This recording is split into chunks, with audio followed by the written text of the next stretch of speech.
Actor Prakash ராஜுக்கு ஜாமீன் இல்லாத பிடிவாரண்ட்டை கர்நாடகா உயர்நீதிமன்றம் வழங்கியிருக்கு. இந்த விஷயம் ஒட்டுமொத்த திரை உலகத்தையும் அதிர்ச்சியில் ஆழ்த்தியிருக்கு அப்படின்னு தான் சொல்லணும். இதை பற்றி நிறைய அப்டேட் கிடைச்சிருக்கு. அதாவது இந்திய அரசியல் அமைப்பின் சட்டத்தின்படி ஒரு நபருக்கு ஒரு வாக்காளர் அடையாள அட்டை தான் இருக்கணும். அதுதான் சட்டப்படி சரியானது. ஆனால் நடிகர் பிரகாஷ் ராஜ் கர்நாடகா, தமிழ்நாடு, ஆந்திரா, தெலுங்கானா அப்படின்னு 4 டிஸ்ட்ரிக்டும் சேர்த்து 4 அடையாள அட்டையை வச்சிருக்காரு. இது தொடர்பாக கடந்த 2019ஆம் ஆண்டு வழக்கறிஞர் திலீப் குமார் அப்படிங்கிறவர் பெங்களூர் போலீஸ்ல கம்ப்ளைண்ட் பண்ணியிருக்காரு. ஆனா அந்த போலீஸாரோ தேர்தல் ஆணையமோ இதை பத்தி எந்த ஒரு நடவடிக்கையும் எடுக்கவே இல்லை. இதனால திலீப் குமார் பெங்களூர் கோர்ட்ல இந்த வழக்கை மறுபடியும் தொடர்ந்திருக்காரு. இதுக்கிடையில தான் பிரகாஷ் ராஜ் அரசியல்வாதிகளையும் அரசியல் பிரபலங்கள் இப்போ இருக்க சிஎம் விஜய் அப்படின்னு சொல்லிட்டு பல பேரை விமர்சிச்சு சோஷியல் மீடியாவில் பேசியிருந்தாரு. அது எல்லாமே சோஷியல் மீடியாவில் ஒரு பக்கம் ட்ரெண்ட் ஆகிட்டு இருந்துச்சு.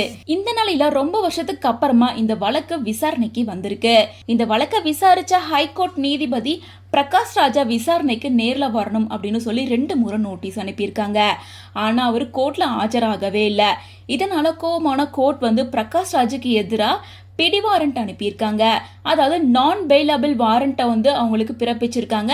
இதனால எந்த நேரத்திலையும் அவரை அரெஸ்ட் பண்ணலாம் அப்படின்னு சொல்லிட்டு இந்த நியூஸ் இப்போ சோஷியல் மீடியாவில் பேசு பொருளா மாறி இருக்கு. மேலும் பிரகாஷ் ராஜ் ரீசெண்டா தெலுங்கானால இருந்தாலுமே தமிழ்நாடு அரசியல் மேல ரொம்ப ஆர்வமா இருந்தாரு. இப்படி பேசுறவர் 4 ஓட்டர் ஐடி 4 டிரைவிங் லைசன்ஸ் எப்படி வாங்க முடியும் அப்படின்னு சொல்லிட்டு இந்த விஷயத்த பலருமே விமர்சிச்சு பேச ஆரம்பிச்சிருக்காங்க. ஸோ இந்த விஷயத்துக்கு முற்றுப்புள்ளி வைக்கிற மாதிரி ஆக்டர் பிரகாஷ் ராஜ் ஒரு ஸ்டேட்மெண்ட்டை ரிலீஸ் பண்ணியிருக்காரு. அதில் அவர் என்ன சொல்லியிருக்காருன்னா, என்னை பற்றி இருக்கிறது எல்லாமே பொய்யான செய்திகள். இந்த மாதிரி பொய்யான நியூஸை உருவாக்குறதே சிலர் இங்கே வேலையாக வச்சுருக்காங்க. திட்டம் போட்டு தப்பான விஷயத்த என் மேலே பரப்பிட்டு இருக்காங்க. மேலும் எனக்கு ரொம்ப காமெடியாக இருக்குது. இப்படிப்பட்டவங்க சும்மாவே இருக்க மாட்டாங்க.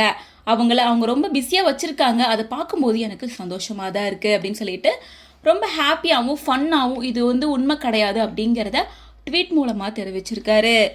ஸோ இதை பற்றி உங்களோட ஒப்பீனியன் என்ன அப்படின்றத கமெண்ட்ஸ் மூலமாக ஷேர் பண்ணுங்கள்.